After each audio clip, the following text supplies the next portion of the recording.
I'm Casualty CDG, but you can call me Gary, and we're just now taking a look at this book for the first time. It's on Kickstarter, right? It's got 5 more days on the Kickstarter campaign. They are at their goal was $14,000. They're at $55,000. This was supposed to be a 300-page project, I think they said, just over. They're already at like a 600-page book. Tons of add-ons, tons of supplement. Awesome art. I'm ready to get into this and see what this book is about, man. This looks great.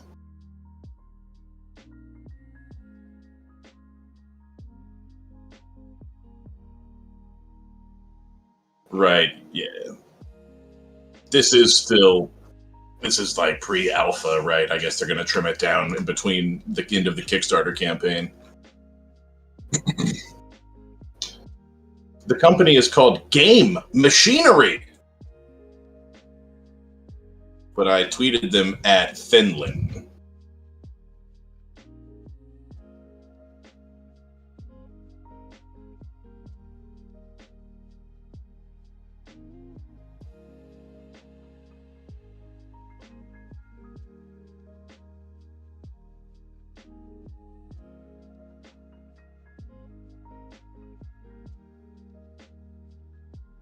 Nice.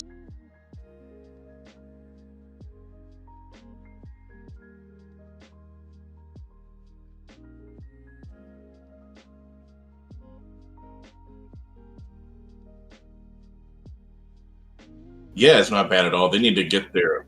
I know that Kate has a Twitter, but I was gonna. They should get a company Twitter up and running. That's okay. At Finland. Tillman.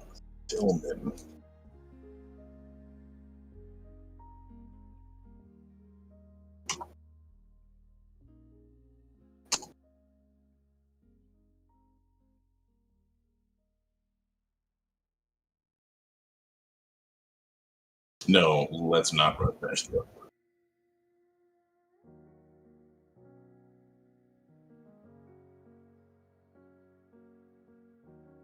Are we tearing through the first introduction too? This might talk a little bit about the setting. Some of it talks about.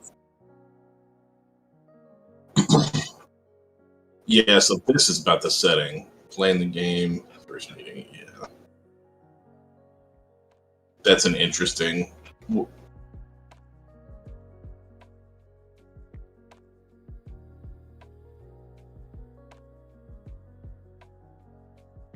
Yes.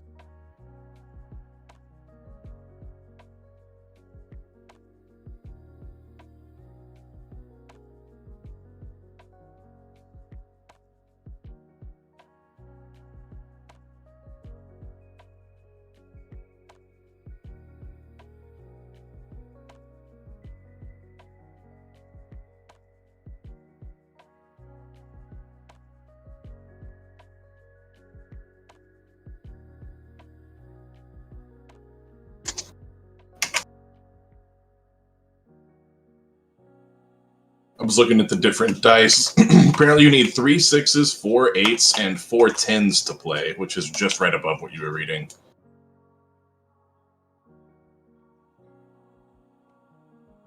Yes. I have been liking the dice pool game we've been playing on Tuesdays.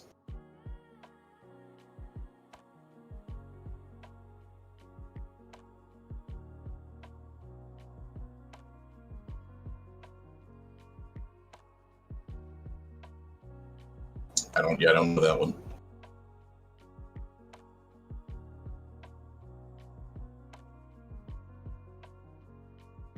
No shit.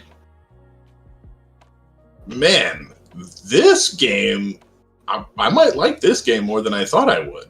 I like a lot of those names that were just said. What?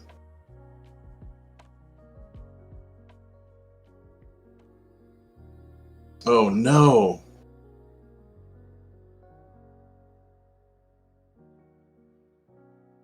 We were having some problems streaming, getting the Twitch going. There you go. Can you still hear me, Gary? Yeah, I can hear you. Okay. Now they should be able to hear me too. Thank you, Ellen Tier. really appreciate that. I did not notice it was not picking up my mic. It had the wrong input, which means everything I said you did not hear. Oh, man, that's a lot. You've said a lot of stuff. I've said a lot of stuff. I was mostly talking. So yeah, That's okay. I'm Johananon. Anyways, yeah, tonight we're talking about Defiant.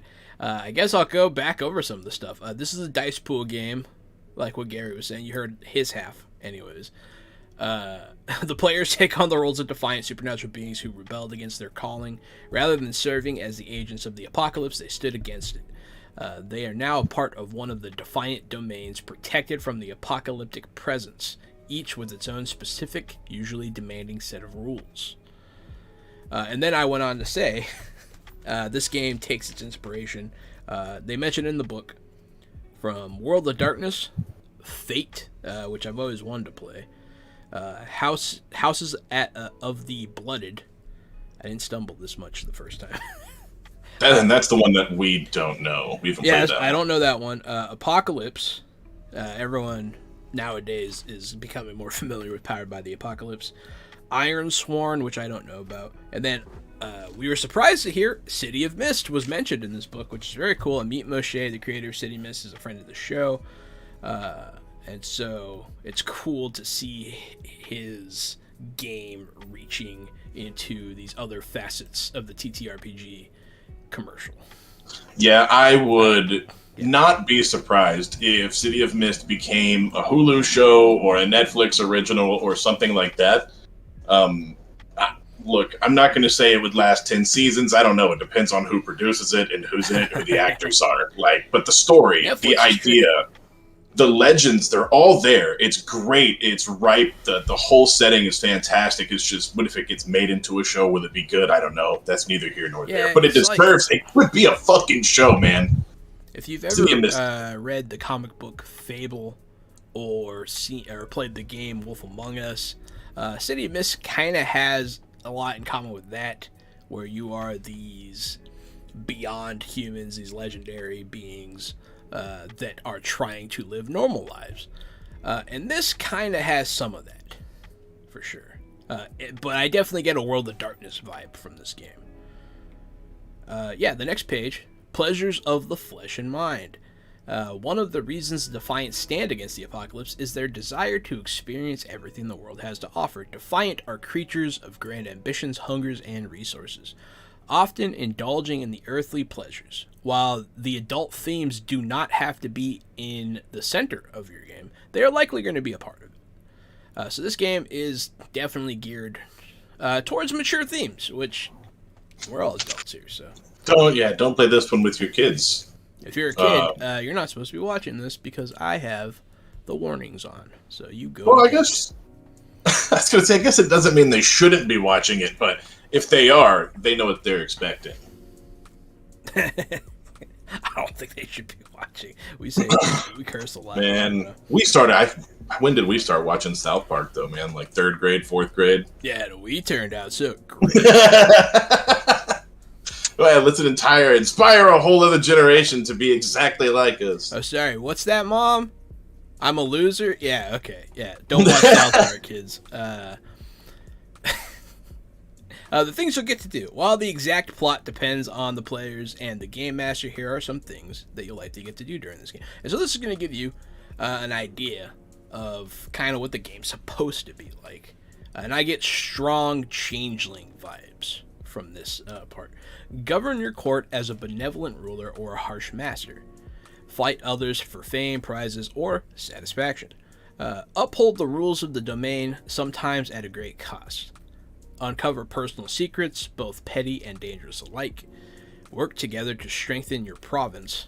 Attend extravagant parties, with or without hidden agendas. Plot against your rivals and make new allies. Navigate between what you want and what you should.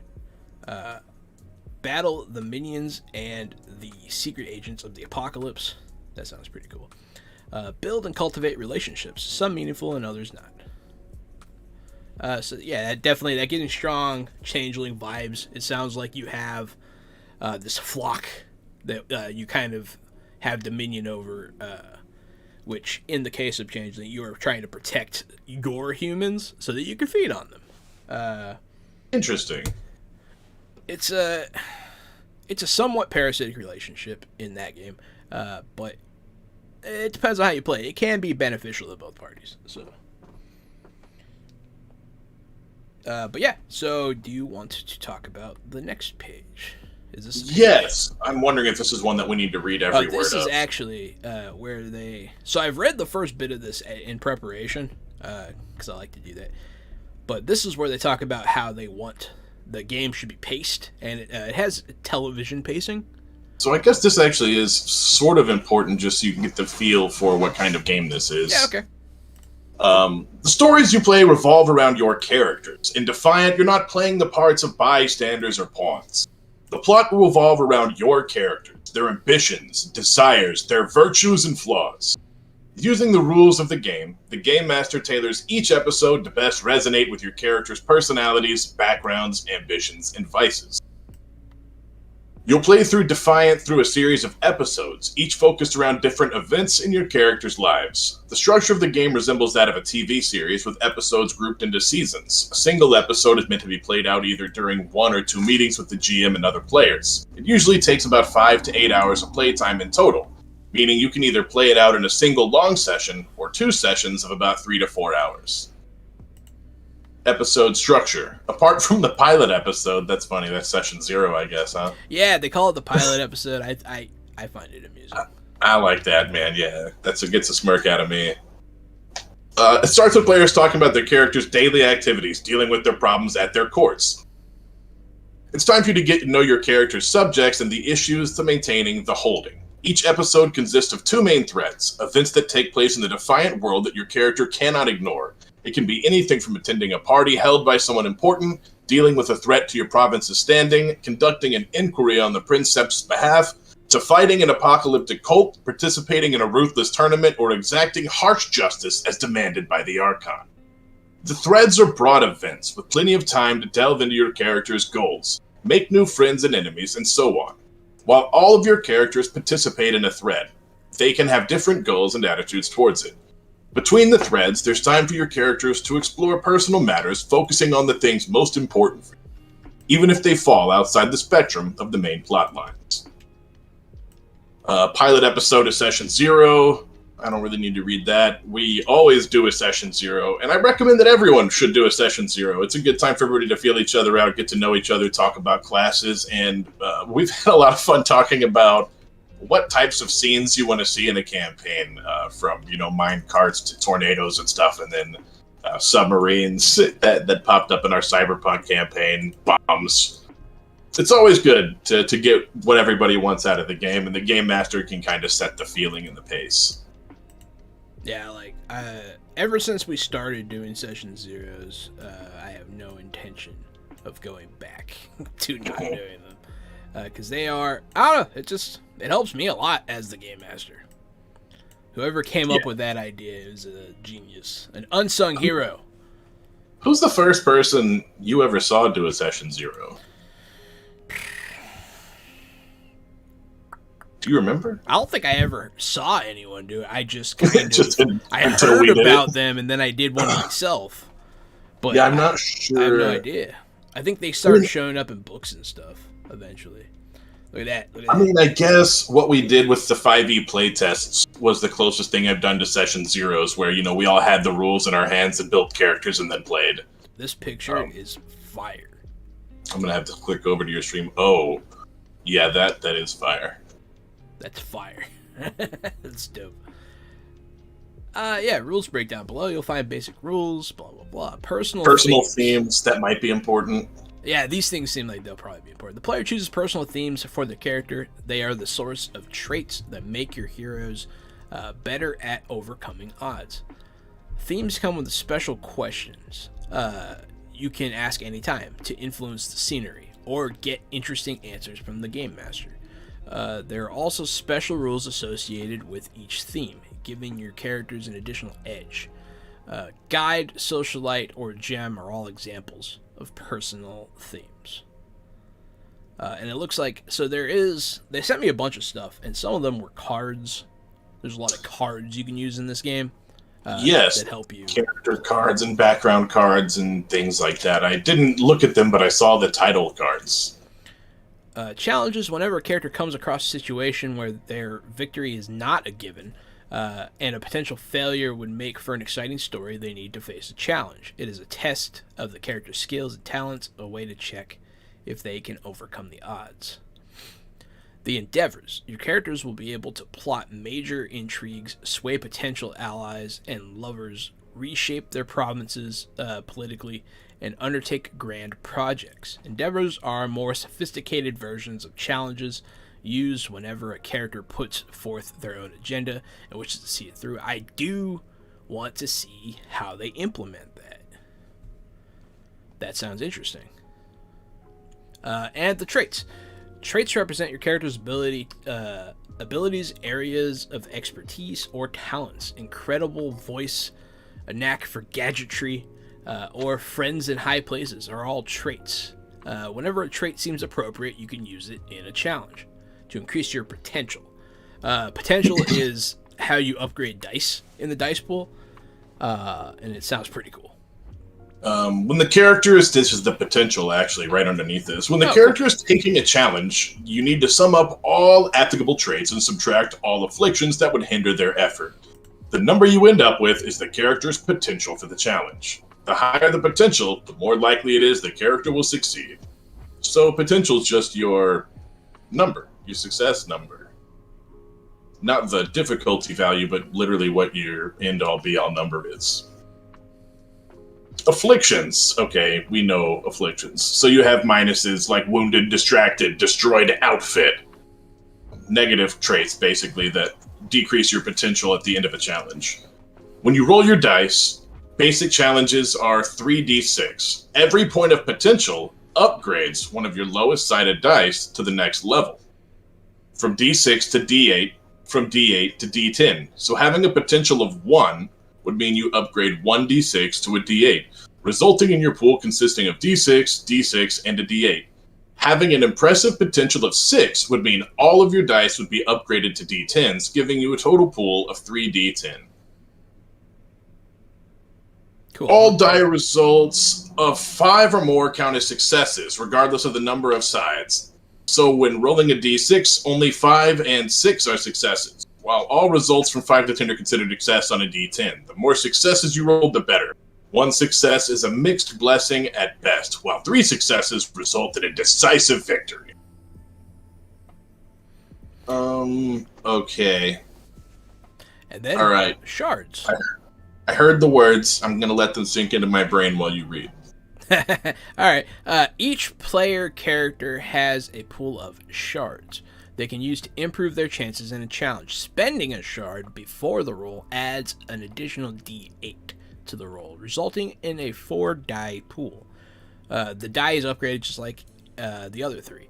You can also use shards to power up your special rules or ask theme questions, which this all sounds pretty cool. It's like a mix. It's really like they just took City of Mist and shoved it into World of Darkness's mouth and then like forced it to chew. And I like it. I like it. That's funny. That's a good description. I like that. I do like it. They're both. I love both of those games. So cool.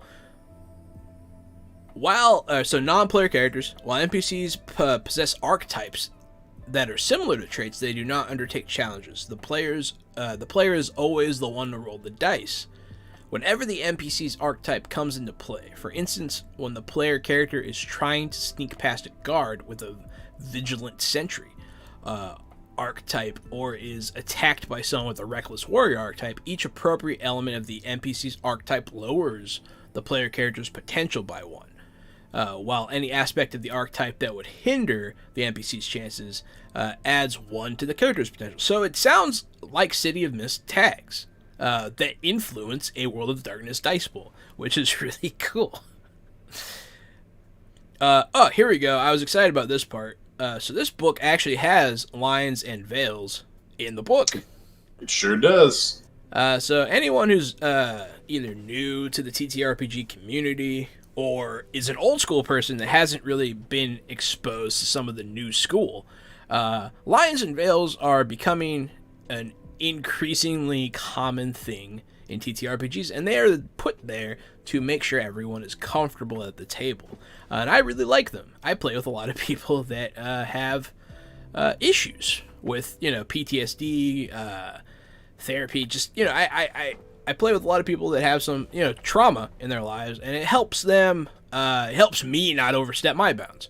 And tabletop games are first and foremost they're games, and everyone should be having fun. Also, it's the imagination. And if you can't go into your imagination and be safe and have fun with your friends, then that's not safe and that's not fun. Yeah. So the line in the veil. The line means you stop, you move on. No one explains it. You on to the next thing. You don't cross the line. That's it. Boom. You drop the line, and that's a topic that is avoided. The veil is, I pretty much employ the veil on like a weekly. Jahan and I, he knows. Jahan knows what triggers my my shit with some of the mental imagery. So I'm always at a veil. I don't care about the dark elements, the adult themes, and the graphics. They don't bother me too much. But there are certain things that when you get too graphical, they cross a line and they push me to an uncomfortable spot. So we've played with these. We can't recommend enough playing with Lines and Veils. Treat your players. Always play with Lines and Veils, I would say. Yeah, it's one of those things that's less opinion and more like just a fact. It makes everybody happy and makes the game better. And if you're the one guy at the table that's like, oh, you can't censor me or whatever, like, go reevaluate your life. That's fine. Go play with the other guys who are like you. They have a Twitter. Go work for TSR. No, they don't. They don't have a fucking Twitter anymore. They got destroyed by the TTRPG community because they were bigots. But yeah, so it is likely during the game you'll encounter potential problematic topics concerning either sexuality, kinks, discrimination, substance abuse, or anything else you might find difficult. Themes of suicide, dead kids, those kinds of things can bother people, So these are the rules that are in place to help you. I heard somebody on a stream implemented like a token that you can draw out whenever you like need something to stop on Roll20. Just like you just throw it down and like it's over, it's done. And that's pretty cool. I might start doing that. I was gonna say somebody could just grab the line tool and draw a line.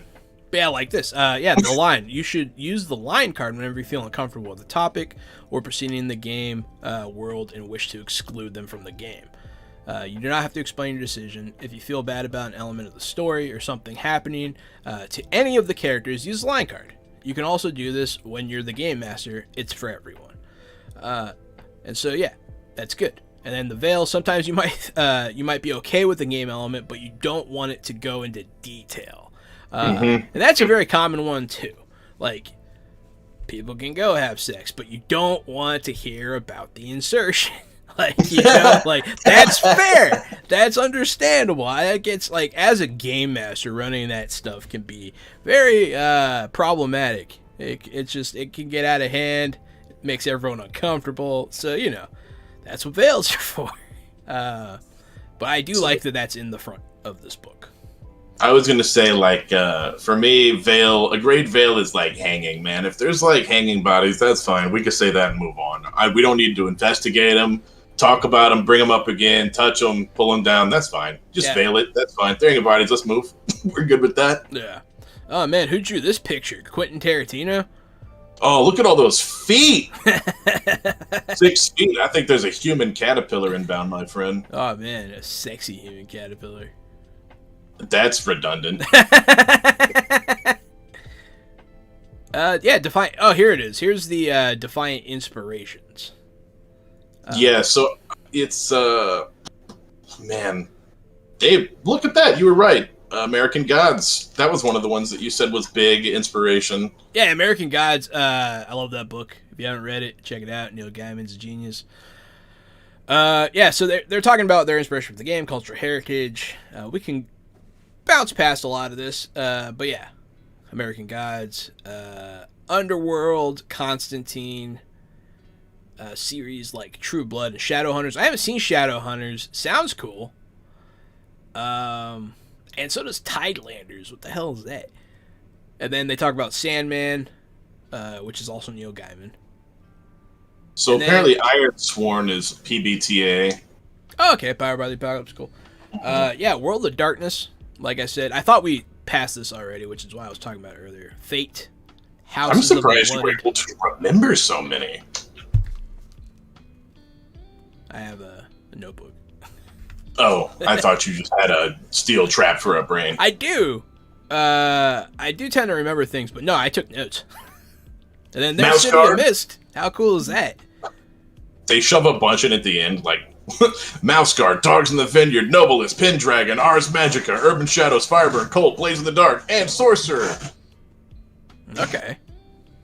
So they seem to play a lot of really, really cool narrative good games. I think I like these creators based on their list of things that they looked at. And once again, there's some more fire-ass art. Hey, look, the X card by John Stravopoulos, and the Lines and Veils by Ron Edwards. Oh, they give it credit. Hmm? Okay. Interesting. I didn't know that there were people to credit for that. Thank you, John Stravopoulos and Ron Edwards, for helping the TTRPG community become more inclusive. And here's the world of the Defiant. Is it my turn? I don't know. I was looking at John Stravopoulos and Ron Edwards. Still, I can do the world of Defiant. Yeah, you do the world of Defiant. In Defiant, the world resembles ours, but it's doomed to be destroyed. The apocalyptic forces have been sent to Earth to rain chaos and destruction. Ignored by mortals due to powerful magic, the onslaught has been raging on for many years, and it won't stop until everything is cleansed with righteous fire, and the world is no more. Not all hope is lost, however. The players take on the roles of the Defiant, supernatural beings that were part of this destructive force, but rebelled against their calling and decided to make the world their own. Cool. Kind of like that. The only way the Defiant could survive the ongoing slaughter once they decided to switch sides was through the use of powerful apocalyptic seals, known as Sephiroth, a plural form of Sephira. Sephiroth, probably. They created many safe havens, mostly within cities, each harboring hundreds of Defiant. Those supernatural societies have to survive on their own, as there's no way to contact their towns. They, however, adhere to similar rules to power up their Sephiroth and keep the apocalyptic forces away from their domains. The main concern for Defiant is Apocalypse. Its agents constantly try to infiltrate the city and take the Defiant down. The only way to feel safe is by making sure the Sephira has enough power to keep the enemy at bay. Every Sephira has its own needs that Defiant have to fulfill to give it energy. The more energy the Sephira gets, the more powerful it becomes, and the better protection it offers. In a well-run domain with strong Sephira, Defiant can spend most of the time having fun and exploring their desires, not worrying about what happens outside their city. The whole society is built around principles and commandments, rules and principles that regulate the life of the Defiant, so the Sephira's requirements are met, and it's as powerful as possible. For humans, the commandments may seem weird, cruel, perverse, or bothersome, but for the Defiant, it's just how things are. If this is the price they have to pay for safe and living and exciting lives, they're more than happy to pay. Separate societies. The domains of the lonely bastions of light in the otherwise apocalypse-ridden world. Each domain exists without any communication with other Defiant societies, and is in a world of its own. There are no global politics, no cross-domain alliances. For the Defiant, their city is their whole world. The size of the domain. Since the domains may differ significantly between one another, there's no such thing as an average domain. They are located in large cities with a mortal population of hundreds of thousands or even millions. A tiny domain would consist of at least a few provinces. Every province is a home to between half a dozen or 24 courts, each governed by a lord and a lady. The courts themselves also differ in size, ranging from a handful to over a dozen courtiers. This means that there are between 50 and 200 highborn Defiant in a province. So the smallest domains would be a haven for a couple hundred highborn Defiant, while the largest would probably be haven to thousands of them. As for the lowborn population, it's about double the size of the highborn. Now we get to talk about the origins. Defiant origins, as in, what are you? The Defiant come from 4 different groups of supernatural creatures, now living together and cooperating in order to maintain their domains. The Angels are the rebels from the apocalyptic host, who decided to no longer serve as mindless soldiers and weapons in the hands of their masters. The Deva have lived in this world for thousands of years, often worshipped as deities. Some of them love humanity too much to acknowledge their new role of herd colors. The Leviathans awakened from their long sleep to be used as the great beasts of war. Those who craved more than mere destruction have joined the ranks of the Defiant. The Infernals are the denizens of the underworld who escaped their inhospitable home to to start new lives among the Defiant. I pretty sure, 1,000%, I would go Leviathan personally. Yeah, man, Leviathan and Infernal are my two. Leviathan seems pretty cool. Yeah, I mean, I've played everything else, honestly. In different forms. The Leviathan, I have never played a Leviathan before. I don't think I've ever played anything like a Deva. That could be fun. I've played, so Deva are kind of like Deva. City of Mist characters, almost. It could be any character from that game, really. Yeah, it could be. Could be defined as a Deva. But I feel like they're more like pagan guys, like Easter and, Santa Claus and stuff. I don't know. But yeah, the Defiant Angels, the Fallen, the Divine. Angels are the manifestations of the Absolute's thoughts and will. They were the ultimate soldiers, the perfect agents, the unstoppable weapons. For aeons, they've been carrying out their master's bidding without question, rest, or hesitation, and most of them still are. As the final days came, the host descended unto the earth to serve as the bulk of the apocalyptic forces. Since their work was to be done in the mortal world, their masters gave them human forms. Angels have never experienced sensuality before. For most, this was a traumatic experience. Their perfect spiritual forms, now mixed with filthy material bodies, filled them with rage and disgust. But as always, they remained blindly loyal to their masters and began the final crusade. For some, however, this new situation felt less like torture and more like an eye-opening experience. For the first time in their existence, the angels could feel, touch, know the physical pain and pleasure. And with those new imperfections in their otherwise pristine constructs, they became more self-aware and started questioning their orders. And thus the war started. The rebellious stood against their brethren. The victory was virtually impossible, but it is not in the angelic nature to give up when the cause is just. Many fell and entered the limbo, as heavens would no longer have them. When the spark of rebellion was slowly fading, help came from the most unlikely allies. The Deva needed help to awake the Sephiroth and ensure their own survival, and the Defiant Angels were the perfect candidates. The war was never won or lost. One might say it took a new turn. Angels and Deva used the Sephiroth and formed the foundations of what would later become the Defiant Society. That's pretty cool backstory.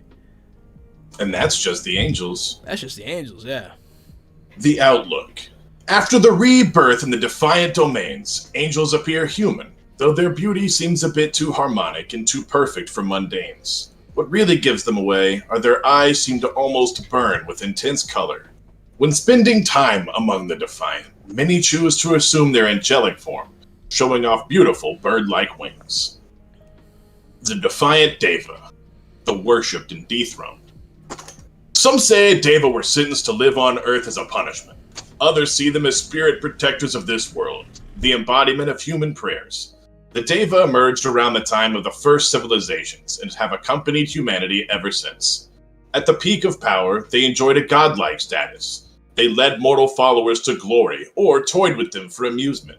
As the magic faded from the world, however, their powers withered. Eventually, they lost their immortality, turning into myths and creatures of legend. But their bloodline survived. Their offspring had no recollection of the glorious past, nor any supernatural powers, but unknowingly carried the legacy onward. Humanity all but forgot about the Deva. Only a handful remained loyal to the old ways, practicing their rituals in secret. As the apocalypse drew near, and magic came back to the world, Deva regained a shred of their former power.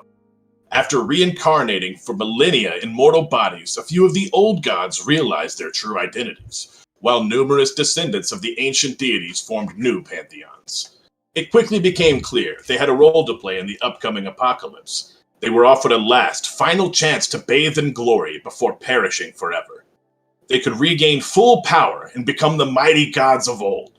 In return, they would lead humanity into madness, ensuring that mortals would not stand against the powers of the apocalypse. For many, the temptation of becoming true gods was so great that they agreed to follow their new leaders to the slaughter. Some, however, did not accept their fate. They worked tirelessly to help save the world from destruction. With the discovery of the Sephiroth, a glimpse of hope shined upon the doomed world. It's the Deva who wrote the first chapter in Defiant history. The Outlook. Every Deva has a spiritual connection with an animal type, and it usually shows in their appearance. Most appear exactly human, with a hint of their animal bond, like a different teeth shape, beast eyes, or nearly inconceivable minor traits. Some, however, share more similarities with their sacred animal, with their bodies striped or covered in fur or hair made of feathers, etc. It's pretty bad. Yeah, they sound alright. The Defiant Leviathans. Long before the rise of humanity, Earth belonged to the mighty Leviathans. There was not a rule of soft words and mercy, but of fire and blood. The weak were called to satisfy the hunger of the strong. The Leviathans knew only death and destruction, for they were created for but one purpose, the utter annihilation of all. After a millennia of cruel tyranny, one by one they fell into a great slumber, to awake at the end of days when the time came. Yet the world was changing. When the time did come, the great beasts awoke in their larva human forms. To their surprise, some hungered for more than mere destruction. They wanted to live, they wanted the lives of their own. No longer willing to do their master's bidding, they rebelled, devised a plan to shield themselves from the influence of the apocalypse. Through powerful spells, they created magical seals that would prevent them from changing into the apocalyptic beasts. So they're like one step away from going berserk. They allied themselves with the insurgent Deva and angels and pledged their loyalties to the Sephiroth, thus becoming a part of the Defiant. While they may have sacrificed their impressive draconic forms, their powers remained formidable. And though they strive to comply with the rules, one thing remains the same and lingering hunger. The Defiant Leviathans are no longer bent on destroying the world, but their hunger has not diminished a single bit. It's merely that rather than destruction, they now crave life in all of its aspects. They look human. There's always an unfamiliar malicious aura around the Leviathans, as if the ancient predatory beasts inside them were struggling to break free. Though they do not have to, most Leviathans take pride in their heritage and choose to show off their draconic horns. They range in shapes, colors, and sizes. Some royally decorate with carvings or jewelry. And then finally, the Infernal. The Defiant Infernal. The demonic, the escaped. Citizens of Shadmar and Gamra built their twin cities in the pinnacle of the golden age of humanity, long before the rise of ancient civilizations. They stood as a testament to human ingenuity and might. Throughout the ages, they were known by many names, and people regarded them as either the symbols of greatness or the embodiment of corruption. In fact, there is truth to both views.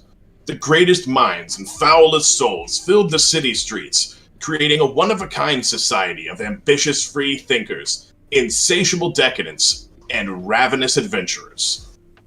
In the greater scheme of things, however, it wasn't the human role to ascend into greatness. Thus, the cataclysm came. The entire world was flooded, and the remains of humanity had to begin anew, bearing in mind a grim message. They were to live lives of mediocrity, and to never again meddle in the affairs of higher beings. Everyone believed the Twin Cities perished beneath the waves of the raging seas, but the citizens of Shadmag and Gamra were sentenced to a far more cruel fate. They were the first denizens of the New World, an infernal pit created to torture those who dared to rise above their calling. Years and centuries passed, and the tormented gradually changed into tormentors, carrying out sentences on mortals thrown into the hellish world for acts of defiance. And then came the apocalypse. The once impenetrable defenses of hell malfunctioned, allowing some of the creatures to escape back into the mortal realm. Those smart enough, or lucky enough, found their way to cities protected by the Sephiroth, and swore their allegiance, becoming the last group to join the Defiant. With supernatural powers and millennia of unimaginable torture, they're trying to make up for lost time and come to terms with their dark past. Of all the origins, it's probably the Infernals who most resemble the humans. Most of the time, they could not be told apart from mundanes if it wasn't for a hellish, infernal aura discernible only by other Defiant. When they are hurt or feel strong emotions, their scars manifest on their bodies, however, covering them in either ritualistic symbols, intricate tattoo-like markings, or terrifying stigmata. Nice. I think that's probably where I'd probably play an Infernal. I'd probably go Leviathan, although Dave sounds pretty cool too. I don't want to be an angel though. The Angel's probably fine. I might play that one. I'd never played an Angel before, but I mean, I would, I guess. I mean, might as well. Might as well give it a shot. Yeah, it's not that I wouldn't, and they're fallen angels, so it's not like you can do it wrong. So, in order to enter the safety of the domain and live among other Defiant, one must entirely renounce their apocalyptic heritage. Their battle-scarred vessels are left behind along with the war-torn memories. Defiant are reborn in new mortal bodies, and when they reach adolescence, they mystically awaken, gaining supernatural powers and becoming aware of who they really are. The newly awakened Defiant are instinctively drawn to their spiritual parents in the domain. Interesting. Let's see. The forces of the apocalypse outside the Defiant domains, the apocalypse rages on, which sounds really cool. So I don't know if it's like in between each city, it's like Mad Max or what. Yeah, but it is. It seems like it's kind of cool. Whole cities are burned down. People are slain by thousands. There's suffering, chaos, and death. For the most part, the Defiant cities remain safe. The forces of the apocalypse cannot simply break the seals, but try to weaken them instead. Most of the time, they can't attack directly and have to resort to intrigue and manipulation. Although the apocalypse is held at bay by the Sephiroth, the cities are not entirely safe from it. In some places, its influence is barely visible, with but a handful of agents lurking in the shadows trying to corrupt mortals or weak Defiant. In other domains, there are holdings or even provinces dedicated to fighting off the beast's minions, who manage to break through the barriers and are spreading chaos, inflicting as much damage as they can before being eradicated. So, that's all cool. So, we got to know a little bit about the world. Yes. A little bit about the classes. I'm not sure if we need to read everything about the lore. Definitely not. Okay, that's what you're at. Good, we're on the same page. Yeah. So there you go. There's these different backgrounds. I guess it's not classes, right? There's just those different births. Yeah. Let's get down to classes. I'm sure there's a class type section. It says something about a monster manual here. You might have noticed there are all the creatures described above without any stats.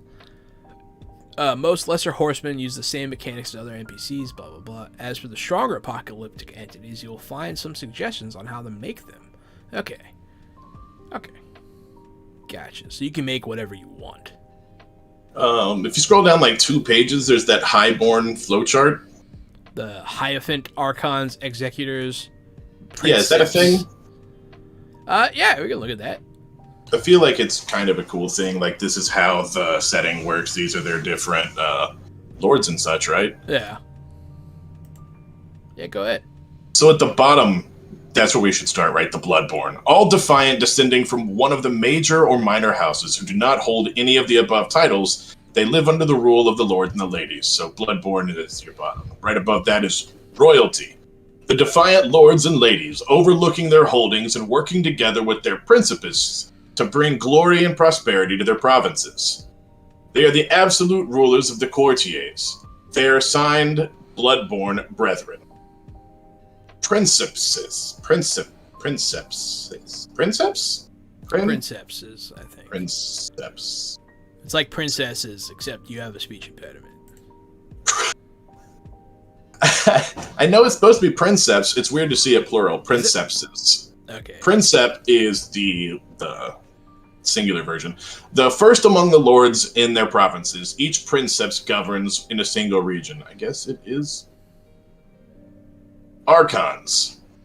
So above princeps are archons and executors. It forks here. So archons are the exalted lords overwatching daily affairs of the domain, entrusted with different areas of expertise. They rely on royalty to uphold their ruling.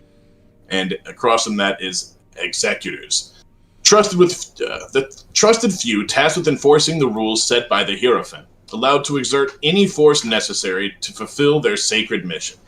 And at the very top is the Hierophant. The one above all, a Defiant forever merged with the Sephira, the absolute ruler of the domain. And okay. It sounds like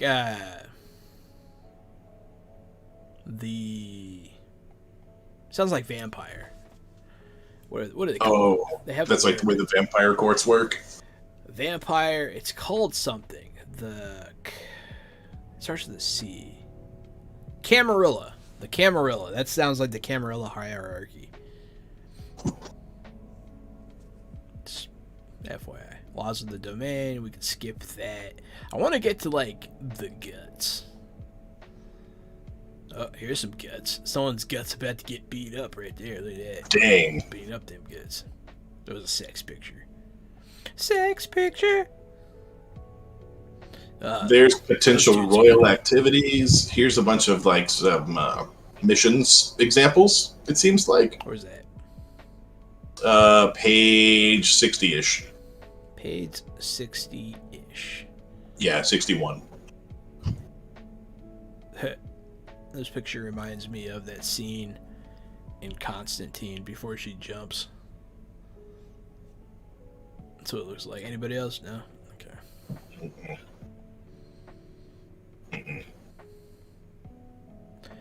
So, what are you looking at?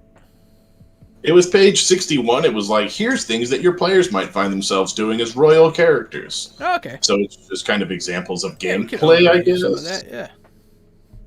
I was still trying to find character creation, but I guess quest examples along the way isn't so bad. So potential royal activities are searching for an agent of the apocalypse that's hidden amongst the Defiant, taking part in a tournament to win a prize of great value, forging an alliance through marriage, sometimes against your feelings, maintaining order within the courts and among the subjects, defending the province against the machinations of its neighbors,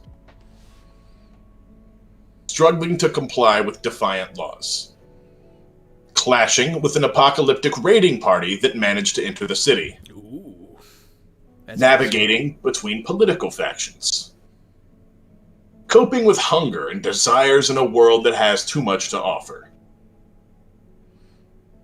Make a willpower check to resist dad ass. Right. I rolled a 6. You give in to the power of dead ass. Sorry, see, we're not mature enough for this mature content. There are houses listed underneath this, and I'm not going to read through all the houses right now, but that's really cool lore, I'm sure. Yeah, there's a lot of lore in this book, and I like it. Mm-hmm.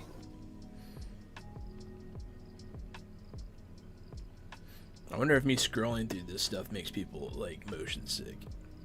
They're all getting dizzy at home. Is that guy a prisoner, or like, is that guy like a prisoner? Like, do you think about how awesome those dudes look, or oh no, you're talking about that guy with the blindfold on? Yeah. Like, is he about to get like fucked up, or like fucked up?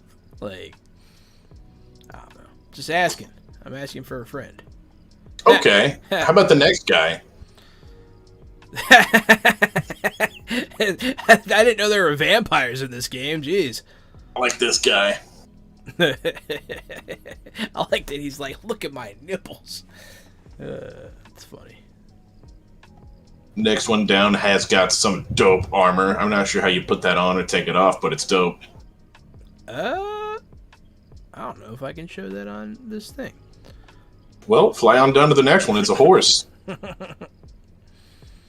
Okay. And then see, these are all still houses, by the way. These different vampire houses.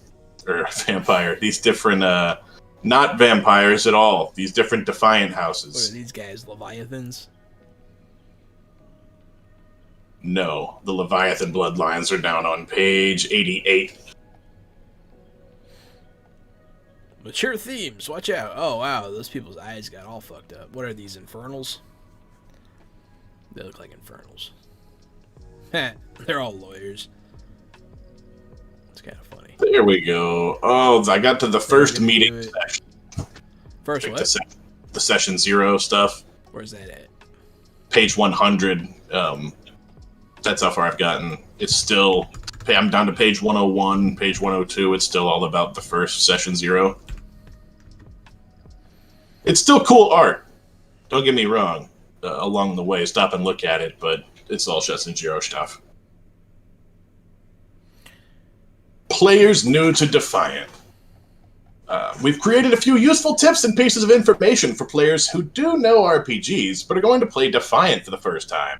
This information is supposed to ease the transition into the world and the rules of Defiant. Where's that?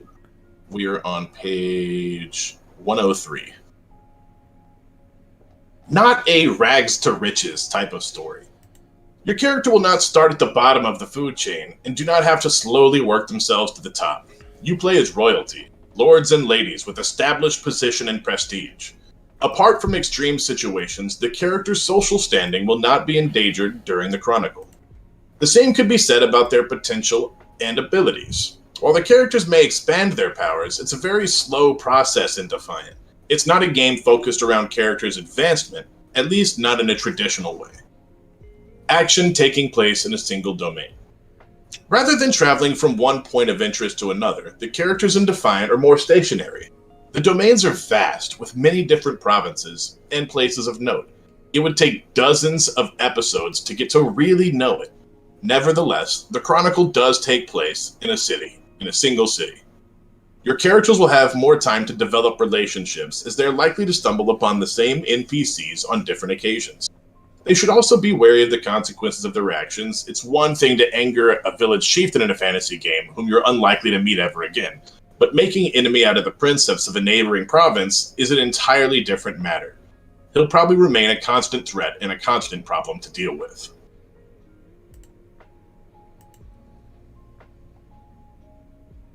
The importance of character relationships. What makes Defiant different from many of the more traditional role-playing games is the focus it puts on interactions with the NPCs, and the dynamics of the relationship between characters. During the character creation process, you will already have to establish a few key people in your characters' lives, their spouses and courtiers. Throughout the game, social interactions will be an important part of the experience. It's not a game that revolves only around social interactions. There's plenty of room for politics, dangerous encounters, mystery solving, ruling over subjects, and whatever else you might think of. That's just the character interactions will be one of the most important topics in the game. Players holding greater power over the story. From a standpoint of the Defiant rules, players are given more power and initiative when it comes to shaping the story. They can influence the plot and the situation by their characters' actions, of course. But in Defiant, they're equipped with additional tools to influence scenes. By asking the theme questions or using the theme special rules, they can add new elements to scenes and sometimes change them altogether. You do not have to hesitate. Spin the shards and ask right away. In fact, it's only with the player's active involvement in shaping the episodes of the game that it can reach its true potential.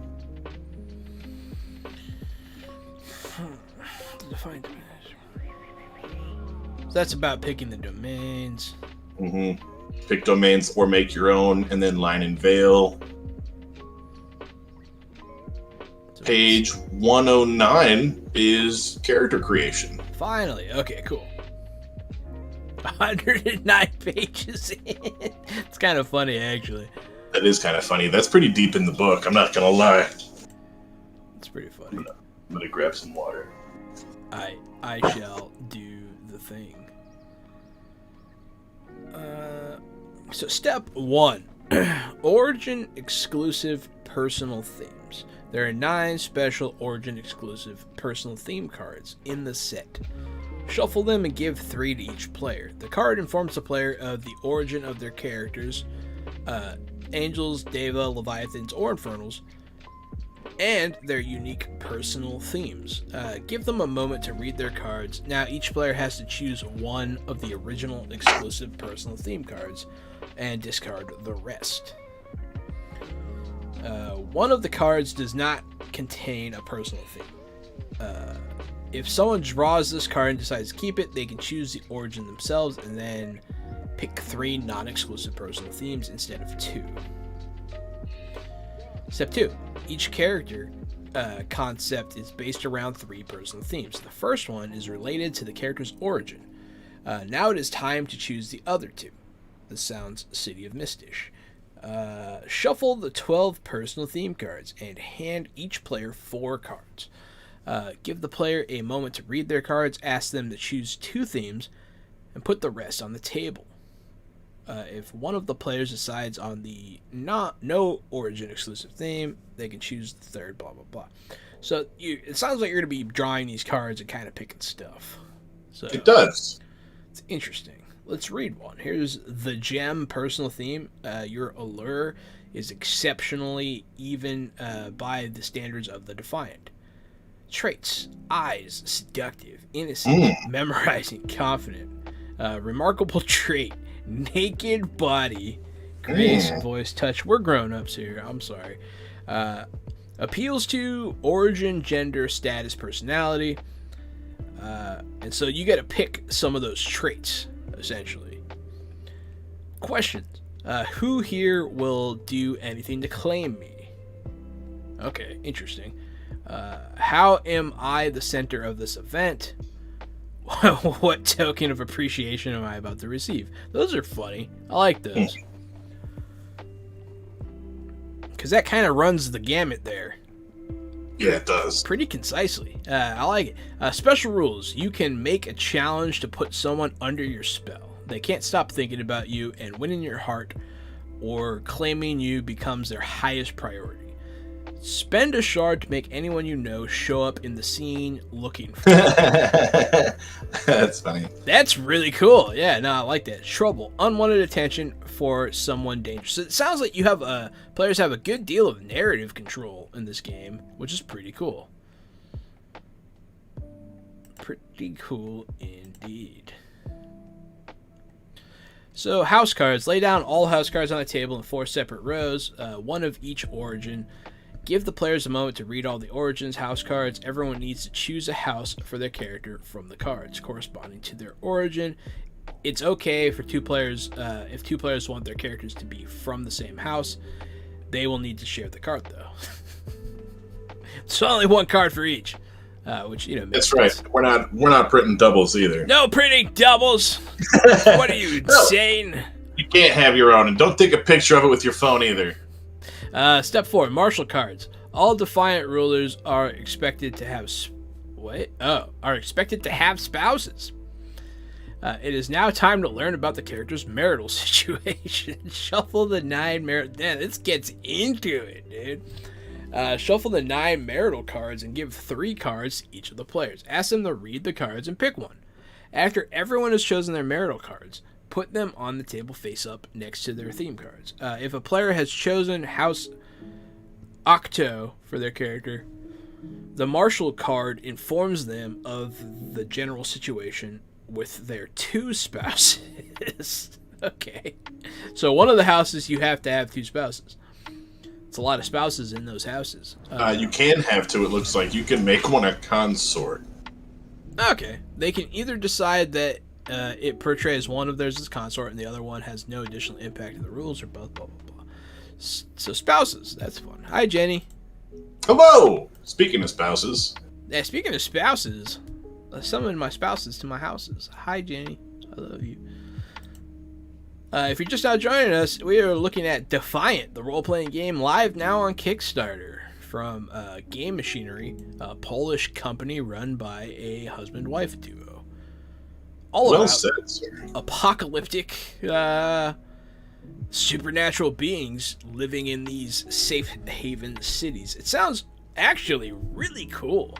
A lot of times we get these books from devs, and sometimes we're like, but this one sounds dope. Like, this one sounds good. We read a lot of books. So, step 5, court cards. Shuffle all, distribute 9 court cards, blah, blah, blah. Ask them to pick one, and then read them. Okay, so you're just picking more cards. Step 6, holding cards. All of your characters govern over holdings located in the province. Okay, so you find out what you own. That's interesting. That is cool. And then you flesh out the characters. You use all this information to kind of pick some stuff. Character names. Oh, they have examples. Okay, this is exciting.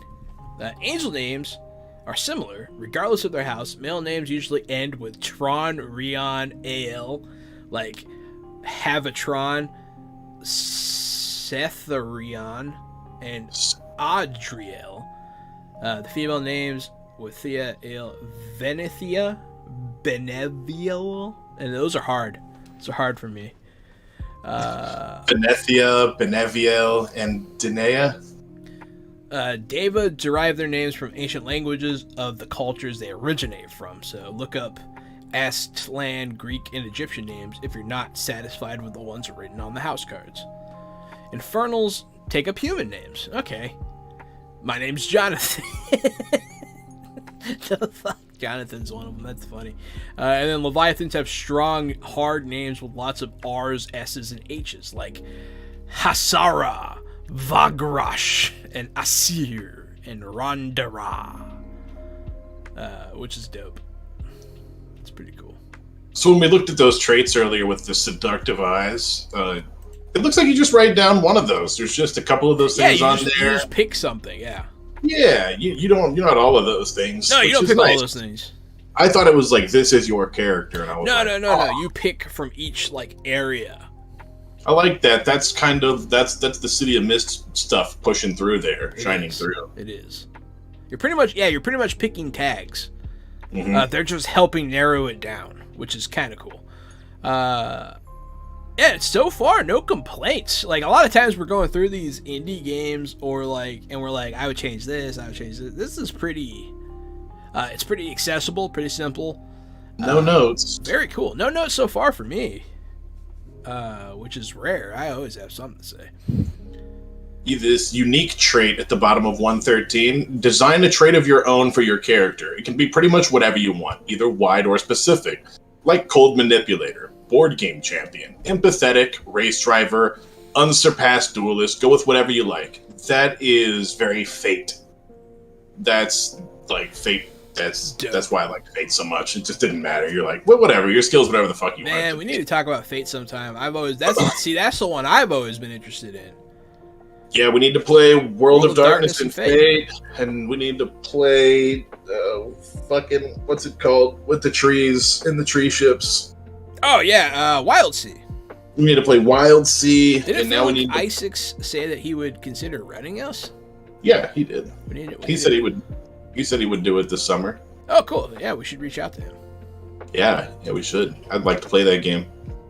Unfortunately, all our Fridays this month are booked up, but it's a good problem to have, my friend. It is. The creator of Neon Lords was tweeting Joe Mango Jelly today. Joe Magniello, and was like, "Hey, you should come play our game." And I was like, "Yeah, you should. How's the 30th look, buddy? Like, let's do our first celebrity spot." God, our first celebrity, Joe Mango Jelly. I would lose my mind. Got to start somewhere. Pretty crazy. I would like Kevin Smith to do it too. Kevin Smith, really? Mm-hmm. Who would He's I doing? pick? He's doing a D&D stream later this month, I think, or maybe next month. It seems like everybody is now. Yeah, it's easy. I saw Bruce Campbell's doing one. Bruce Campbell would be a good one. But the Kevin Smith one has Jack Black, Kevin Smith, Jason Mewes, and a handful of others. Yes, I did hear about that one. I think Jack Black would probably be the one I'd pick out of that lineup. Yeah, sorry. Alright, so let me write down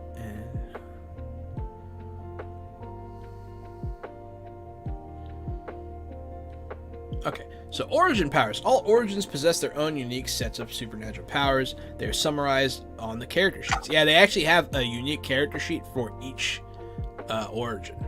Cool. Yeah. And you can read about them in detail in the guidebook chapter of this rulebook. If you're playing an angel, write down their noble calling, shared by their house, and design your own dark calling.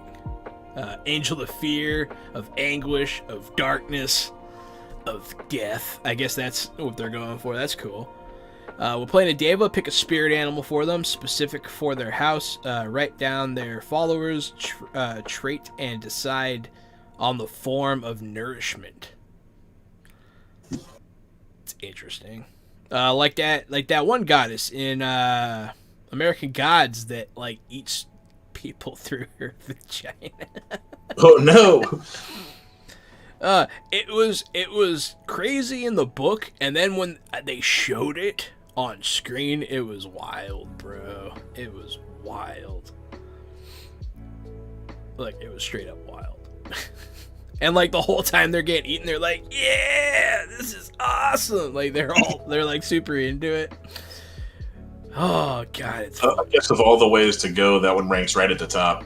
I mean, yeah, that's pretty good. It's right up there with Naked Girl Avalanche. Mm-hmm. For your infernal, design their hellish scars and write them down as a trait. Fascinating scars, terrifying scars, alluring scars, and write down their grim craft, shared by their house, along with filling the blank space in their question. How can I make them feel true grim craft? Okay. For the Leviathan, design a draconic feature that indicates their attuned element, shared by their house. Choose from claws, fangs, wings, tail, eyes, and scales. Examples are fiery eyes, golden scales, lightning claws. Okay, very cool. Those are cool things to pick from. And claws. Yeah, it's pretty badass. Troubles. Write down the 3 troubles from the personal themes. For now, the trouble track remains empty. You will mark it anytime you score at least one single one during a challenge. Damn, that sounds like that fills up quick. Statistically, that's every other roll, because I don't know. Just a single? No. Yeah, because you roll Mark 3 it down d6s. Mm-hmm. And if you roll at least one, you write down on your trouble marker. And so you're rolling 3 d6s. If you roll 3 d6s twice, odds are you got a 1. Right? Yeah, I guess so, huh? I beat the shit out of the spread that time. I got 4 6s. All right. I was just checking for no reason. Well, it depends, I guess, what the troubles are. They may not be super severe, Maybe. but the rest of this is not as exciting. Your house, you write down the name and creed of your house. Your spouse, you write down your spouse's name, the rules of your marital card. The court, you write down how many courtiers you have, note their archetypes, decide on their house and origin, give them appropriate names, note down their court afflictions, and court traits from both of your court card and your marital card. In the case of larger courts, you don't need to design all the courtiers. You can finish fleshing them out after the pilot episode or even later in the game. The holding There are 4 facilities located on each holding card. To create holding facilities, give each of them an adjective. A VIP lounge might become a luxurious VIP lounge, a perverse VIP lounge, a monitored VIP lounge, and so on. Think of adjectives that go well with your vision of the holding. Write down the 4 holding facilities on your character sheet. If you want, you can write down a smaller number of facilities now and add the rest after the pilot episode. Remember, however, this may decrease your chances for a good outcome of the first court challenge, as you can use the facilities to increase your potential. Then, theme details. Write down the names of your personal themes, note the 9 theme questions and 6 theme special rules your character can use. And that brings us to the pilot episode. Yeah, after the characters have been created, each player plays out a short scene to get to know their hero better and show their concept to the rest of the group. This pilot episode shouldn't take more than an hour. It's also a great chance to get the hang of the game mechanics for everyone playing Defiant for the first time. The Pilot Court Challenge. Each player makes a court challenge as they would normally do at the beginning of the episode. Normally, this includes answering a set of questions about the courtiers or the holding. In the pilot episode, however, you should skip that part, and each character should take the challenge to establish the current situation at their courts. Players should state the manner in which the character is governing their subject, and add any appropriate character traits to their potential. They can also add traits from the facilities that are useful for the court's conduct. So, a luxurious spa that makes the courtiers feel less stressed, or an intimidating prison cell used to discipline the insubordinate. Additionally, they can add any court traits if they seem appropriate and subtract any court afflictions that could impact the situation. The outcome of the roll is used as an indicator of the type of the court scene the character is going to play out. No successes. The scene should revolve around a significant problem that either the court or the character faces. A group of courtiers going against their will, a major fallout with a spouse, a visit from the authorities with either real or fake evidence of trespass, something important being broken or taken due to the court's incompetence, and so on. While the scene is supposed to be problematic, remember that you're trying to establish how the character's life looks. Do not introduce a scenario that completely changes their situation. For example, if an executor visits them with demand, the scene should not end with the character getting arrested. It's too much of a change. Okay. One success. In case of a single success roll, the character should be put in a situation where something potentially catastrophic is about to happen. They found out that their court is about to betray them. A major problem is uncovered just before it can backfire. The character learns about a dangerous secret concerning their spouse, stuff like that. The main difference between the situation of no success is that the character has the ability to stop the potential disaster. Okay. 2 successes, you should focus on exploring the specifics of the court's everyday life. For the most part, everything should work as intended. The GM should introduce some cracks in the otherwise pristine vision. A minor problem with the spouse, courtier, doing something wrong despite their good intentions, a minor outburst, conflict between factions. So that's good. And if a player manages to get 3 successes, everything is well. Okay. Wow, that roll can really change some stuff, huh? Mm-hmm.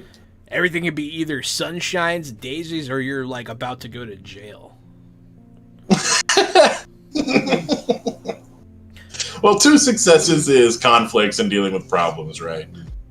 3 successes is like, I'm on fucking high road. 1 is you kind of shit the bed. 2 is fine. You like the new setup, Jenny? Oh yeah, it's pretty. All the colors are nice and blue. Yeah, I kind of threw it together since I wanted to use Discord instead of Roll20 for the book stuff now. I feel like it looks pretty good. Yeah, I like the pop. Yeah, I'm glad people like it. I wasn't sure. I hated it for a minute because, like, you know how you hate things that you create. Yeah, absolutely. So I feel better now. Playing out the scene. All the pilot scenes should take place in the character's holdings. After all, you want to find out how their homes look and how their courts work. While there's nothing wrong with adding a bit of action or suspense, do not overdo it. Keeping the pace of the scene slow will give you more time to explore the character's everyday life. GM should ask a lot of questions during the scene. How do different areas of the holding look? Does the character have a morning routine? Are there any additional rules in the court? Lots of stuff. So this is where we're just going to find out what you want your court to be, because it sounds like you really get to create it, you know? Which is cool. Yeah, it sounds like your court and your hold are a huge part of this game, and I've never played anything like that. Yeah, no, that's definitely very cool. Nah, man, this it just sounds so White Wolf, man. So White Wolf. The courts and all that. Because the Camarilla is a very specific... So Vampire is called Vampire the Masquerade. And the Masquerade is like all the vampires being like, hey, we probably shouldn't let humans find out we're real. So, like, if you break the Masquerade, you get in a lot of trouble. They might kill you. So the Camarilla is like a form of government that governs vampires and helps maintain the Masquerade. A lot of this sounds like that. Yeah, it does. Which is cool. I like it. I'm a fan.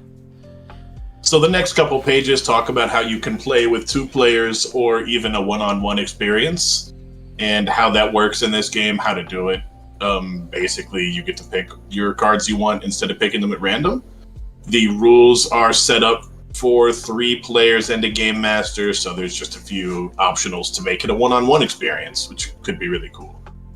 You played some one-on-one campaigns for a while, didn't you? I have played a lot of one-on-one sessions.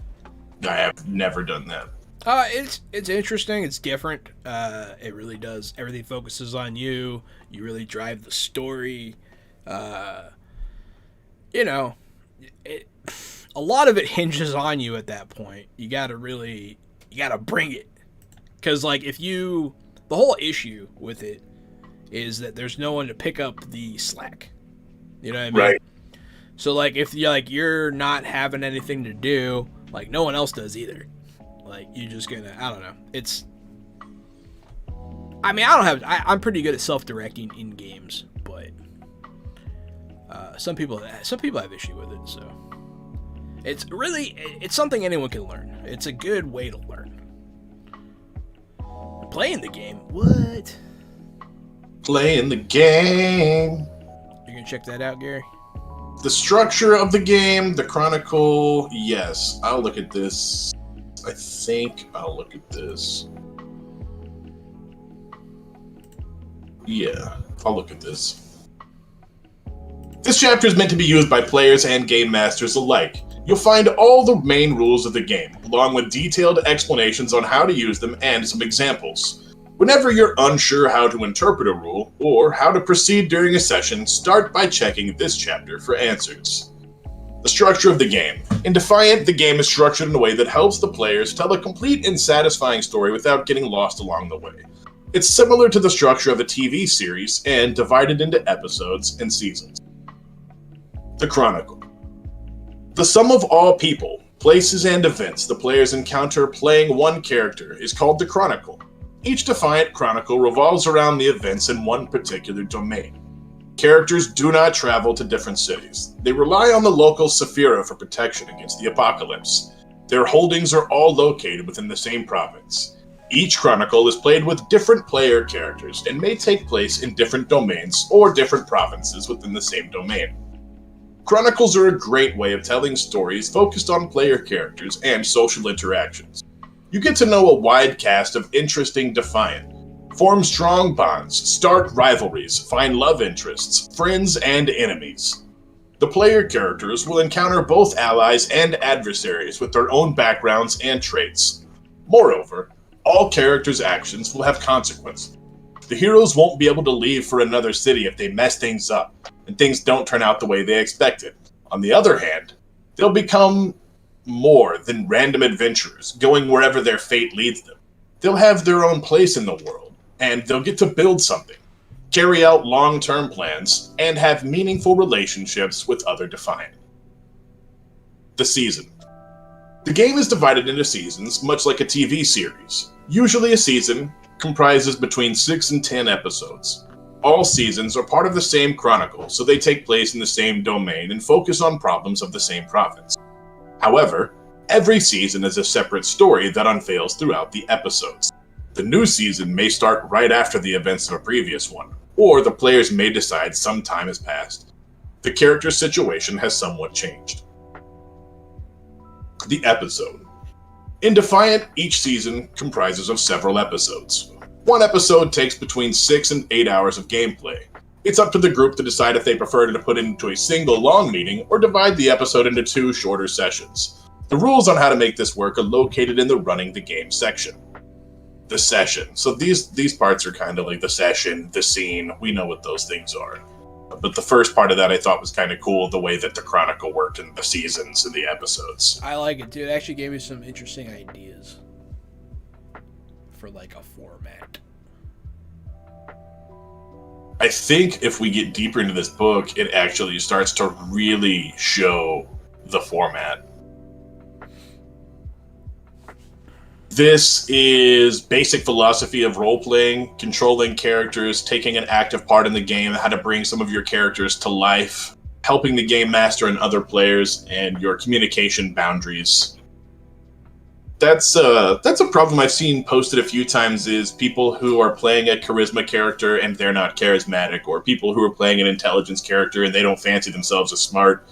You're not your character. Bring your character to life, roll your dice, don't feel bad about it. If that's not you, it's a role-playing game. That's the whole point. Yeah, that's neither here nor there, but play what you want. If you're playing a charismatic character, you just, you don't have to say, hey, I'm going to try and talk to them. That's exactly maybe right. Say something, but it doesn't have to be good, and then roll.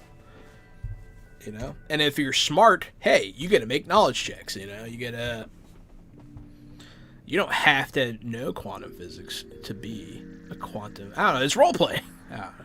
I get it. Down to page 131, Game Master, but that's a lot of Game Master stuff that we all know. Yes. The role of Game Master: preparing episodes, running the game, setting up scenes, interpreting dice. Then the next section is a section you'll never find in a TSR book. It's a game for everyone. Oh, shit. Preparing episodes, running the game, setting up scenes, blah, blah, blah.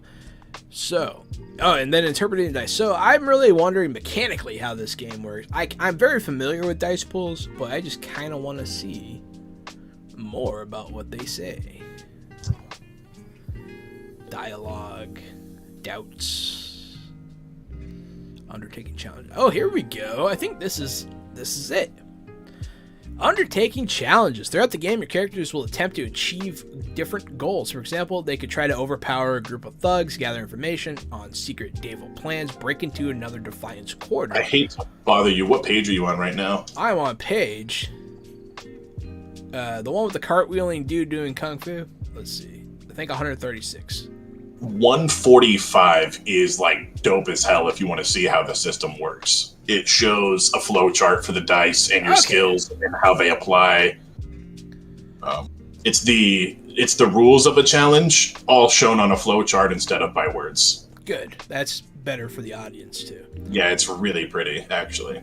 Well, I don't know if it's really pretty, but it's right to the fucking point for me. So, first off, declare intent. That's something a lot of people have trouble with in role-playing games. Tell me what you're trying to Bro, I'm so fucking guilty of that. Yeah, you do it. Sometimes I fucking sling the dice out there, but generally I don't lie about what I'm slinging them out there for. Like, I would be like, oh, it's a bad roll, I changed my idea. And usually when I sling them, you know what the fuck I'm doing. And Roll20 helps a lot because it has the title of the skill that you clicked also. It does, so but like if I'm you like... rolled a shooting check, we know you rolled a shooting check. You can't be like, I was just rolling, because like... Yeah, but sometimes you guys are in a firefight, one of you rolls engineering, and I'm like, okay. What the fuck are you doing there? What's going on? I'm thinking about the people who, like, at the table, at the D&D table, who they'll roll the D20. Like, obviously, on the table, like, the DM's talking, they'll fucking roll a die, and everybody looks at it, and it's like a 4, and they're like, oh, nothing, I'm just rolling the die, like, Bro, you know if that would have been a crit, you would have said you rolled some shit. Like, don't fuck with me. If you're rolling the dice, declare an intent. Don't just sling your dice on the table. Yeah. I say as I sling my dice on the table. No, definitely. Yeah, so most importantly, that's a very important first step that a lot of people gloss over. Declare your intent and start with your dice pool of 3d6. Then you establish your potential. You add traits, your adversary's flaws, if they aid you in the situation. And that, I think, would be like, he's blind, so you get a +1 to your trying to sneak up roll, you know? Like, yeah. That's a very specific. I don't know. That's not always going to be the case. Sometimes they're more subtle than that. Adversary's afflictions, additional help. You add it all, and you upgrade your dice pool. Yeah. So every 5+ is a success. Mark trouble if you rolled at least a single 1. And then the GM, which would be me in this case, interprets the outcome. And it literally underneath this talks about no successes, single successes, triple and quadruple again. Yeah, so no means you suck. Mm-hmm. 1 means you still kind of suck. 1 means you did a thing and you did it bad, and bad shit's probably coming your way for the thing that you did. 2, you actually did it almost perfectly, but something goes wrong. And then 3, you did exactly what you wanted to. And then 4, it says, is like, you did it. 4 is get out of town. Yeah, get out of town. Yeah. Get up here, get up and get out of town. And then it's going to, so this is consequences, it sounds like. The conclusion: after the roll has been made, the GM narrates the challenge. They need to take into consideration the traits used by the characters and the number of successes rolled. Usually the GM has 3 options here. So when it says take into consideration the traits, it's like, hey, you know, I have a sword, they should give me a +1 on this melee attack, right? Or something like that, you know. But if I then narrate it and don't say you use your sword, like, that's kind of dumb, you know. So that's just, they just want continuity. Right. That's what that's saying. The price. In case of the price, the GM leaves nothing to the player and simply states what happened, adding any potential troubles or additional rewards. The severity of the price or the value of the additional reward depends on the number of successes. Example. You did manage to enter the Archon's private party without the invitation, but the bodyguards are very suspicious of you and won't let you out of their sight. Fair. The choice. Sometimes the GM may decide it would be more interesting to let the player choose between 2 options depending on the number of successes. That's actually kind of cool. It could be an ugly choice, a choice between 2 bonuses, etc. I like that. I actually like that. I've never thought about doing that before. There's a whole other... I jumped ahead. There's a fucking... Woo, there's some cool stuff in this book, bro. I'm a fan of this book. I'm not talking about the seduction rules and stuff, though. The pleasure rules. Hey, man, you look... Some people, that's what they want at their table, you know, do you? I'm not going to try to seduce Jahan at our table. I saved that for Tuesday nights when he's here in person. Yeah, it's definitely something that some groups are into. Yeah, that's right. And, you know, play your way. Play your way. So these things here are a lot of challenges, basically. These are sample challenges and how to solve them as a game master. I'm going to fly through these because there are dozens of pages of these. Oh, looks like they just had a sex party. Yeah, that's right. So an evening with friends is what they call it.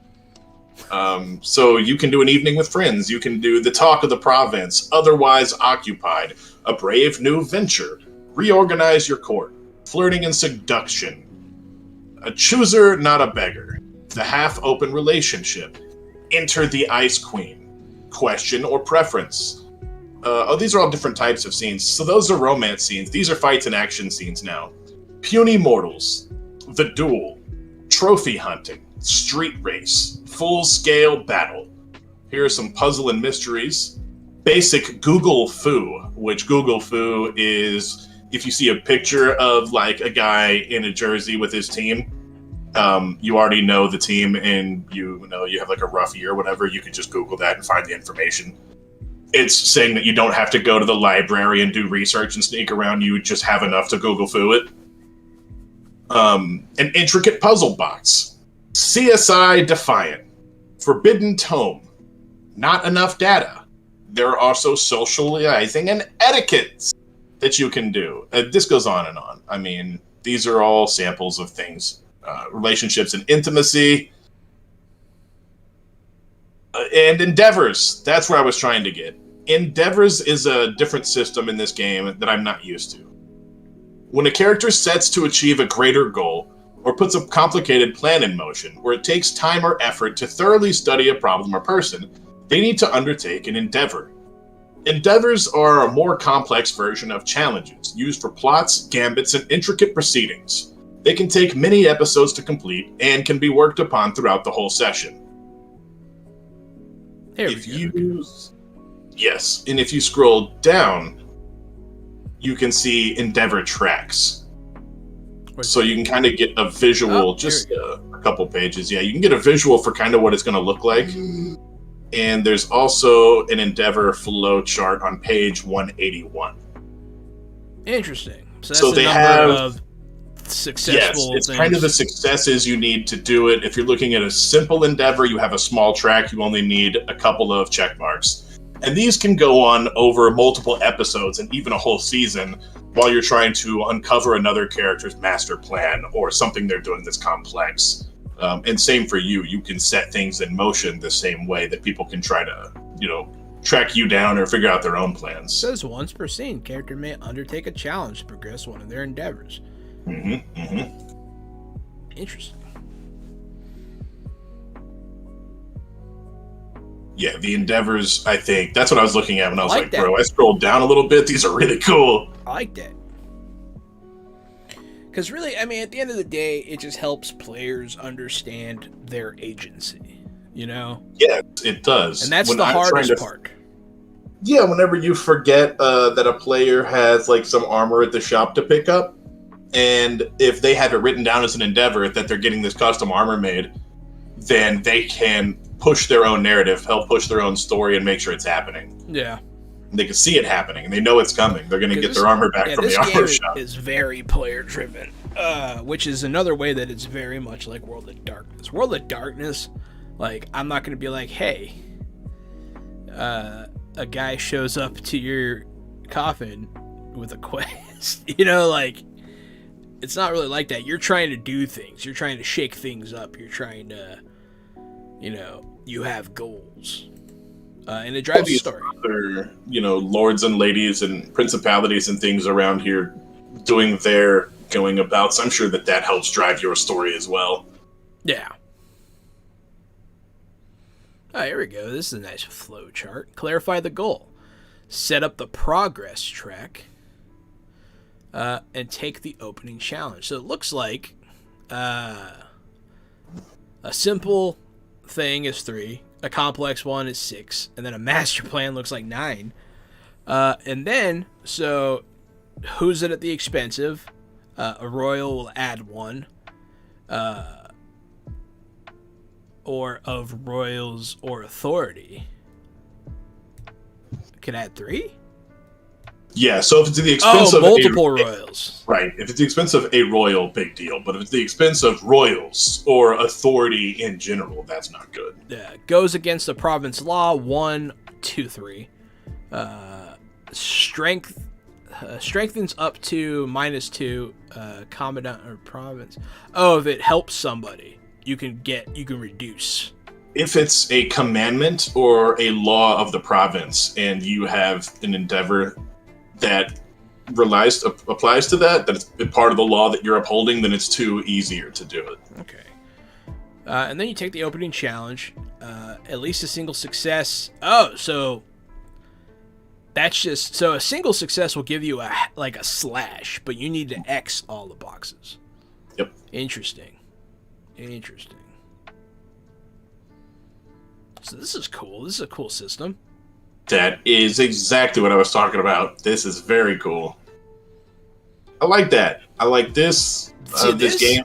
This is a system, man. This is not like a Zine. This is not a small book. This is like a full, fleshed out. Seems to have probably been play tested already. It was play tested. There was like a whole half section. a page of play testers listed up top on the second page. Yeah, there were a lot of names up there. Yeah. So yeah, I was gonna call them out, but their names are very hard for me to pronounce. Yeah, they used a lot of weird letters that we don't know how to pronounce in English. So I guess weird letters in the way. Letters that we don't use. Unfamiliar. Boy, I'm down to page 210 and 211. I'm scrolling through more about character traits, but still not actual character cards yet. Just more the questions of, like, you know, how to get you started, what kind of sets your character apart. Yeah, I think that we've got a lot of the meat and potatoes out of this system besides actually seeing the cards. Yeah, we kind of understand. I mean, I have the cards in the folder. Let's see. Page 232 is preparing for a season, like how to run a whole season of this show. Let me choose a basic story concept. Create 3 mirror concepts for each character. Or 6 if you want to do extra work. There we go. There's some of the cards. Okay, let me see those.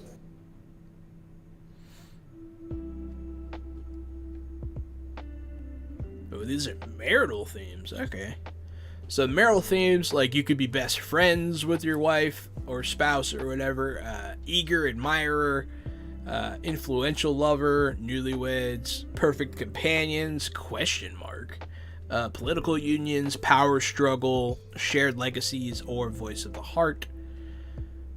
Then there's court themes, absolute devotion, by your side, chain of command. And all of these have a lot of different iconography that I'm not entirely... Oh, I guess it's supposed to highlight something. Chain of the command, it shows people in chains. Okay, I gotcha. I get it. Newcomers, penitentiary? Oh no. Regime changes. And then these are the background cards they were talking about earlier.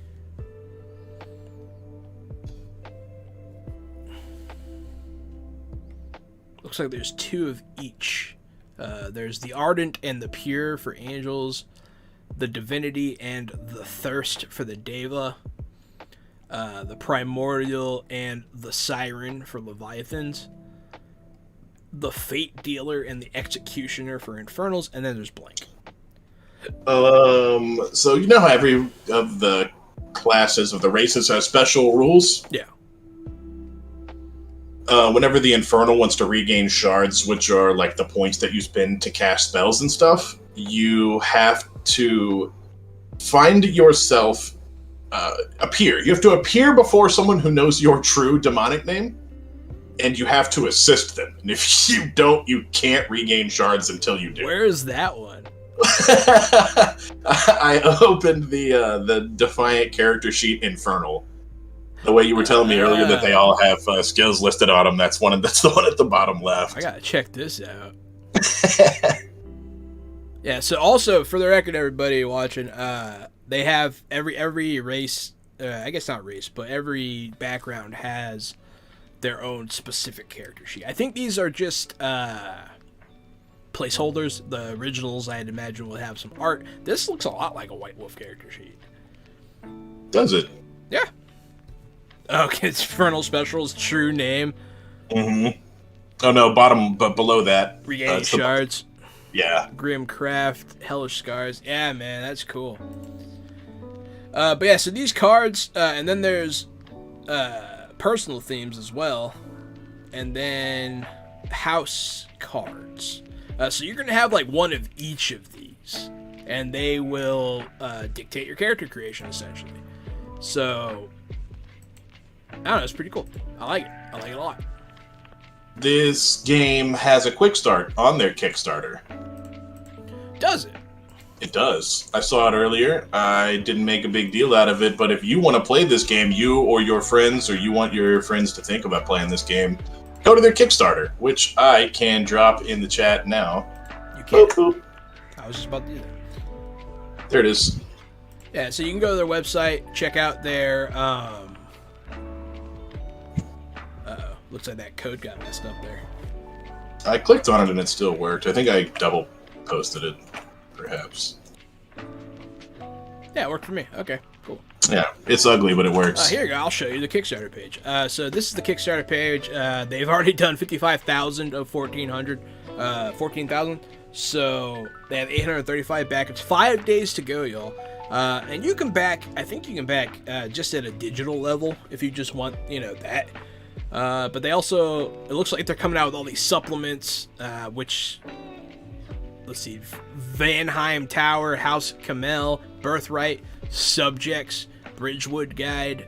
So it sounds like setting stuff, bad guy stuff, that kind of thing, which is pretty cool to already have announced. These are the different covers. You can get this really nice variant cover, which looks really cool. But then you'll be missing out on this lovely thing here. The artwork in the book is fire.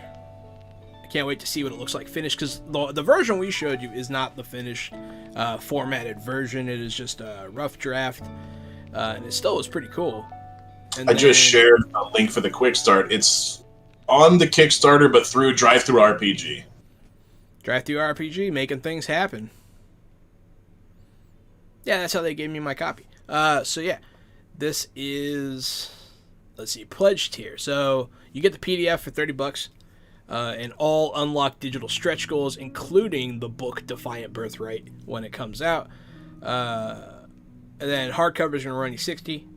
Not bad for a hardcover book. Not bad. And then you can go all in for more. They have more expensive tiers. They give you all kinds of rewards.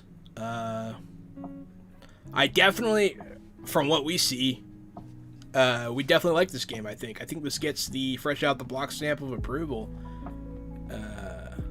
Stop me if I'm wrong, Gary. No, yeah, you're absolutely right. I was looking at the About Us for the creators. It would seem that Kate is... she used to work for CD Projekt Red. She helped design The Witcher and Witcher 2. She's also created... Her first solo project was in 2019. It's Reimagined. That's what it's called. It's a fanfic role-playing game. And man, we're in contact with like half the people involved in the Witcher stuff. What the hell? Yeah, and we still haven't played The Witcher. It makes me feel bad. I want to really bad. I do too. What's her name? I think what's her name said she would run us through one. Oh, well, Drutter Cup. Also, Martin and Kate have their Twitters listed on the Kickstarter. Nice. He's _RPG, and she is Thilman, which we talked about earlier. Oh, someone just bought a copy. Was it because of us? Who knows? Oh, I hope so. I saw the money go up. Suspicious timing. Suspicious timing, indeed. Hey, man, if we sold even one copy of this book to people, I feel like we did something. Good for us. Yeah, this is, I hope it makes it. Well, it's going to make it. I don't have to hope. This product is funded. Yeah, it already made it. So I just hope it gets onto shelves at game stores and people actually look at it. It really does seem it's kind of a breath of fresh air when it comes to World of Darkness. It's a new setting in that vein, which I don't feel happens that often. Most people are too afraid to touch that kind of thing. Like they don't go, because that's a big dog. That's a good game. But yeah, no, I'm happy with everything we read. Samesies. I would play this game. But this game does not seem like a one-shot Friday game by any stretch of the fucking imagination. No, this is a multiple session game for sure. I hate to have to say this, but this game is going to have to go onto like the back burner for now. For now, of course. Yeah, we have a lot to play. But hey, anyone out there looking for a game I hate having to say that about games, man. It makes me like feel bad as a person. Like, why can't we have more? We only have so much. I mean, we're already playing. We only have so much time, right? We're playing 2 to 3 games a week. Human beings have to eat and sleep and write and do other human being things. We can't play every game, but this one looks like fun, and we're gonna play it. I just went, Absolutely. So I guess you have anything to say? What are we doing tomorrow? Tomorrow we have Fresh Out the Podcast, episode 1, right? Episode 1, Fresh Out the Podcast. Episode 1 and 2, technically. So what we're going to be doing, we're going to be streaming our Fresh Out the Box podcast, and then we'll later be splitting it up into 2 episodes and releasing it on Spotify as the Fresh Out the Box podcast, possibly Fresh Out the Podcast. And we're going to be talking about everything nerd related, not just TTRPGs, but they will be mentioned.